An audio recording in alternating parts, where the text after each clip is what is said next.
బేహద్ పరం మహాశాంతి.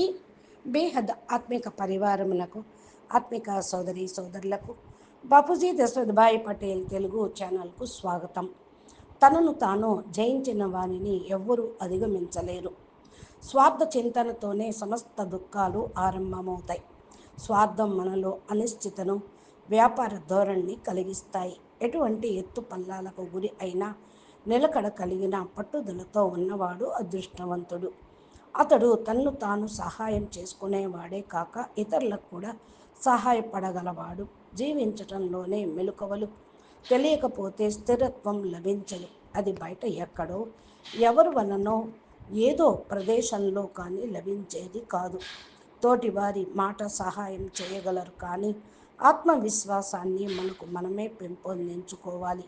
అది వ్యక్తపరిచే అవకాశాలను తరచుగా మనం కోల్పోతూ ఉంటాం. అందుకే మనం భగవంతుని ఈ విధంగా అడుగుతూ ప్రార్థన చేస్తూ ఉండాలి. నిశ్శబ్దపు గడియలో అనగా నిశ్శబ్దంగా సైలెన్స్గా ఉంటూ ప్రేమను, రక్షణను కోరుతూ ఉన్నాం. ప్రభు పరమాత్మ, నీ యొక్క పాలనలో మేము మా బలహీనతలను, భయాలను దూరం చేయుగాక. నిద్రలో కానీ మెలకువలో కానీ స్పృహ కలిగి ఉండి కానీ స్పృహ నాలోనే స్వార్థాన్ని, అహాన్ని నిర్మూలించండి అని భగవంతుణ్ణి ఎప్పుడు కోరుకోవాలి. అందుకనే వారు చేసే పూజా విధానాలు శాస్త్ర ప్రకారంగా కొంతమందివి ఉండవు. వారికి అనుకూలంగా వారి ఇష్టం వచ్చినట్టు చేస్తూ ఉంటారు. అశాస్త్ర విహితం ఘోరం తపస్సే అంటూ ఉంటే అంటే కొంతమంది కఠోరమైన తపస్సులు చేస్తుంటారు. వారు చేసే కార్యాలు, కర్మలు అహంకారం, దంభం తప్ప ఇంకేమీ ఉండవు. కాబట్టి ఇలాగా పూజలు పునస్కారాలు ఎలా చేయాలో అనేది మనము ఆలోచించాలి. స్వార్థపు ఆలోచనలు మనలో లేనప్పుడు మన పనితీరు ఉత్తమంగా భాషిస్తుంది. మనల్ని మనం మర్చి కార్యసాధనలో నిమగ్నమైన ప్రతిసారి తెలియని నూతన ఉత్సాహాన్ని పొందగలము. ఒక ఆదర్శం పట్ల భక్తి ఉన్నప్పుడు కానీ లేదా ఉన్నత భావాల పట్ల అవగాహన కలిగి ఉన్నప్పుడు కానీ ఇది సాధ్యపడుతుంది.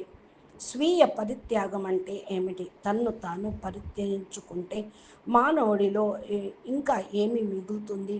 పరిత్యాగం ఏ భావనతో చేసినా పవిత్రమైనదే. దాని వెనుక ఉన్న లక్ష్యం దాని విలువను తెలియచేస్తుంది. మనల్ని మనం స్వార్థ సంకుచితపు చట్రంలో బిగించుకుంటే జీవితంలో సమతుల్యత లోపించి అవకతవకలు జరుగుతాయి. అందువలన మనం అంకుటిత దీక్ష షరతును కలిగి ఉంటే మనల్ని మనం పరిపూర్ణంగా సమర్పించుకోగలుగుతూ ఉంటాం. అందుకనే భగవద్గీత మన అందరికీ కూడా చక్కటి భావాన్ని కలిగిస్తూ ఉంది. మానవులందరికీ వారు తినే ఆహారం, చేసే యజ్ఞాలు, తపస్సులు, దానములు 3 విధాలుగా ఇష్టాన్ని కలిగిస్తాయి. వాటిలో ఉన్న భేదాలను గురించి వివరిస్తాను, శ్రద్ధగా వినండి అని అంటారు కృష్ణ పరమాత్మ. ఎందుకంటే మానవుల యొక్క ప్రవృత్తి, వారు తినే ఆహారము, వారు చేసే పనులు, ఆ పనులు ఎంత శ్రద్ధగా ఓర్పుతో చేస్తారో దానిని బట్టి, వారు ఇతరులతో వ్యవహరించే తీరును బట్టి, వారి దాన గుణమును బట్టి నిర్ణయించబడుతుంది. మనం తినే ఆహారం కూడా 3 విధాలుగా ఉంటుంది. శరీరం నిలపటానికి, ఆరోగ్యంగా ఉండటానికి మితాహారం ముఖ్యం. అసలు తినకపోవటం, అతిగా తినటం రెండూ పనికిరావు. మానవులు అసంకల్పంగా ఒక దానిని, సంకల్పంతో మరొక దానిని శరీరం లోపలికి తీసుకుంటూ ఉంటారు. మన ప్రమేయం లేకుండా లోపలికి వెళ్ళేది, బయటికి వచ్చేది వాయువు. లోపలికి వెళ్ళేది ప్రాణవాయువు, బయటికి వచ్చేది కార్బన్ డైఆక్సైడు. ఈ ప్రక్రియ మన ప్రమేయం లేకుండానే జరుగుతుంది. కానీ ఈ ప్రక్రియను ఒక క్రమంలో చేయాలనేది వేదం, శాస్త్రములు సూచించాయి. దానినే ప్రాణాయామం అంటారు. ప్రాణాయామం అంటే మనం ఇష్టం వచ్చినట్టు గాలిని పీల్చి వదలకుండా ఒక క్రమ పద్ధతిలో పీల్చి వదలటం వల్ల శరీరం ఆరోగ్యంగా ఉంటుంది, జీవన ప్రమాణం పెరుగుతుంది అని శాస్త్రాలు చెప్తూ ఉంటాయి. ఈ శ్వాస ప్రక్రియ మన ప్రమేయం లేకుండా జరుగుతుంటే మన ప్రమేయంతో జరిగేది మరొకటి ఉంది, అదే జీర్ణ ప్రక్రియ. దీనికి మనం నోటి గుండా ఆహారం తీసుకుంటాం. ఆహారం జీర్ణ జీర్ణాశయం లోపలికి వెళ్ళి జీర్ణం అయ్యి శరీరం అంతటా శక్తి రూపంలో వ్యాపిస్తుంది. ఈ ఆహారం తీసుకోవటం కూడా ఇష్టం వచ్చినంత కాకుండా ఒక క్రమ పద్ధతిలో తీసుకుంటే శరీరం ఆరోగ్యంగా ఉంటుంది. మనం తీసుకునే ఆహారాన్ని 3 విధాలుగా విభజించారు. మొదటిది సాత్విక ఆహారం. అది ఎలా ఉండాలి అనే విషయాన్ని ఈ క్రింద శ్లోకంలో కూడా పరమాత్మ చెప్పారు. గీతలో కూడా మానవునికి ఆయుష్ని, బలమును, ఆరోగ్యముని, సుఖాన్ని, ప్రీతిని కలిగించేది, రసాస్వాదనం కలిగించేది, రుచి కలది, శరీరానికి బలం కలిగించేది, చూడటానికి ఆహ్లాదకరంగా ఉండేది. అటువంటి ఆహారాన్ని సత్వగుణము ప్రధానంగా ఉండేవారు ఎక్కువగా ఇష్టపడుతూ ఉంటారు. సత్వగుణం ఎక్కువగా కలవారు ఎటువంటి ఆహారాన్ని ఇష్టపడతారో వివరించబడింది. మనం తినే ఆహారం చూడడానికి ఆహ్లాదకరంగా ఉండాలి. శుచి శుభ్రత కలిగి ఉండాలి. ఎక్కడ పెడితే అక్కడ తినకూడదు. పరిశుభ్రంగా ఉన్న చోట తయారు చేసే ఆహార పదార్థాలను మరి తినకూడదు అని చెప్తారు. నాలుకకి రుచిగా ఉండాలి. తినే ఆహారం కడుపు నిండేదిగా, ఆకలి తీర్చేదిగా ఉండాలి. ఆహారం తేలికగా జీర్ణం అయ్యేదిగా ఉండాలి. ఆహారం జీర్ణమైన తరువాత శరీరానికి బలం కలిగించేదిగా ఉండాలి. మనకు ఆ ఆరోగ్యాన్ని కలిగించాలి. తిన్న తరువాత ఎటువంటి జీర్ణకోశ వ్యాధులకు దారి తీయకుండా సుఖంగా ఉండాలి. అటువంటి ఆహారమును సాత్విక ఆహారం అని అంటారు. ఇటువంటి ఆహారం రుచిగా ఉండటానికి కొంచెం చమురు పదార్థం కలిగి ఉండాలి. అంటే ఆహారం తయారు చేసేటప్పుడు లేక తినేటప్పుడు కానీ రుచికి కొంచెం గురుతం అంటే నెయ్యి వేసుకోవాలి. ఇటువంటి ఆహారంతో కలిగే బలం శరీరమునందు స్థిరంగా నిలిచి ఉంటుంది. ఇటువంటి సాత్విక ఆహారం కంటికి నోటికి ఇంపుగా ఉంటుంది, మధురంగా ఉండాలి. మనసు కూడా ఆహ్లాదం కలిగిస్తుంది. ఇటువంటి ఆహారం సత్వగుణం కలిగి వారికి అత్యంత ప్రియమైనదిగా మరి యోగక్షేమం వహామ్యహం అని కూడా చెప్పడం జరుగుతూ ఉంది. కాబట్టి ఇప్పుడు మరి మనము తల్లి సాత్వికరాలైన పిల్లలు ఆవేశపరులు అవుతున్నారు ఎందుకు అని ఈనాడు చాలామంది అంటూ ఉన్నారు. ఇది మన సనాతన ధర్మం కూడా చెప్తుంది. మన వారు దీన్ని ఎప్పుడో మర్చారు. వంట చేయటం, వడ్డించటం ఒక వరం. అయితే అది ఇప్పుడు ఒక కళగా మారింది. వంట ఇల్లు ఒక దేవాలయం. అగ్ని పొయ్యి వెలిగించటం అంటే అగ్నిహోత్రం వెలిగించటమే. అది భక్తిగా భగవంతుని తలుస్తూ నేను చేయబోయే పదార్థాలు మా ఇంట్లో సభ్యులందరికీ ఆకలి తీర్చి ఆరోగ్యం చేకూర్చాలని భగవంతుణ్ణి ప్రార్థిస్తూ చెయ్యాలి అని పెద్దలు చెప్తుంటారు. అందుకే మన పూర్వీకులు ఏదో ఒక పారాయణం చేస్తూ వంట చేసేవారు. వంట చేసేటప్పుడు మానసిక స్థితి తిన్న వారిపై కూడా ప్రభావం పడుతుంది అంటారు. దీనికి అమ్మ చెప్పినటువంటి కథ కూడా ఉన్నది. ఒకటి ఉందాం. ఒక ఊరిలో ఒక బ్రాహ్మణుడు ఉండేవాడు. అతను మహానిష్ఠ గరిష్ఠుడు. అతని ఇంట్లో దేవార్చన, అతని కుల వృత్తి తప్ప అతనికి ఏమీ తెలియదు. ఒకరోజు ఆ ఊరు జమీందారు గారు ఈ బ్రాహ్మణ్ణి తమ ఇంటికి భోజనానికి పిలిచారు. పాపం ఎప్పటిలాగే ఆయన భోజనానికి వెళ్ళారు. ఏనాడు లేనిది ఆ రోజు ఆయనకు తాను భోంచేస్తున్న అరిటాకు ప్రక్కన పెట్టిన వెండి గ్లాసు మీద మనసు పోయింది. భోజనం చేస్తున్నాడే మాటే కానీ చూపు గ్లాసు మీదే ఉన్నది. చివరకు భోజనం చేయటం పూర్తయింది. చెయ్యి కడుక్కోవటానికి గ్లాస్ తీసుకొని వెళ్ళి చెయ్యి కడుక్కొని ఆ గ్లాసును తన చేతి సంచిలో వేసుకున్నాడు.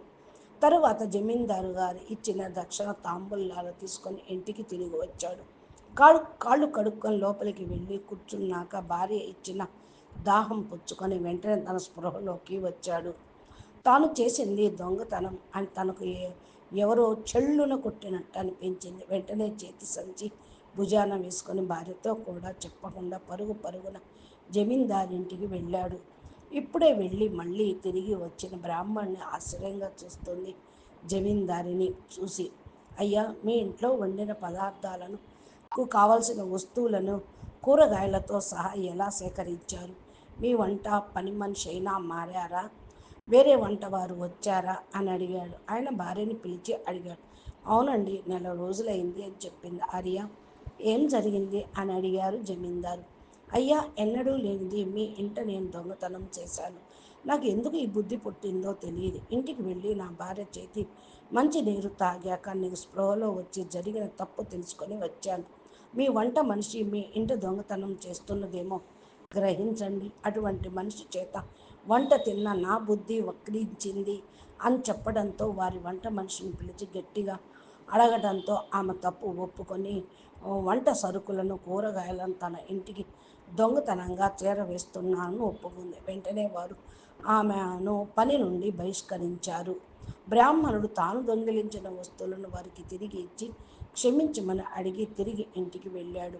వంట చేసే వారి ప్రభావం వారి వంట మీద ఎంత ఉంటుందో తెలుసుకోవాలి. అతిథి దేవో భవ అన్నారు. ఏదో అలా వంట చేసి అందమైన టేబుల్ మీద అందమైన పాత్రతో సర్దటం కాదు, నేల మీద అరిటాకులో వడ్డించిన మంచి మనసుతో వడ్డించటం అవసరం. అలాగే చాలామంది ఇంట్లో ఎంగిళ్లకు ప్రాధాన్యతని ఇవ్వరు. తిన్న కంచంలో మిగిలినది కూడా వంటలో కలపడం, తింటున్న కుడి చేత్తో మారు వడ్డించుకోవటం రకరకాలుగా చేస్తూ ఉంటారు.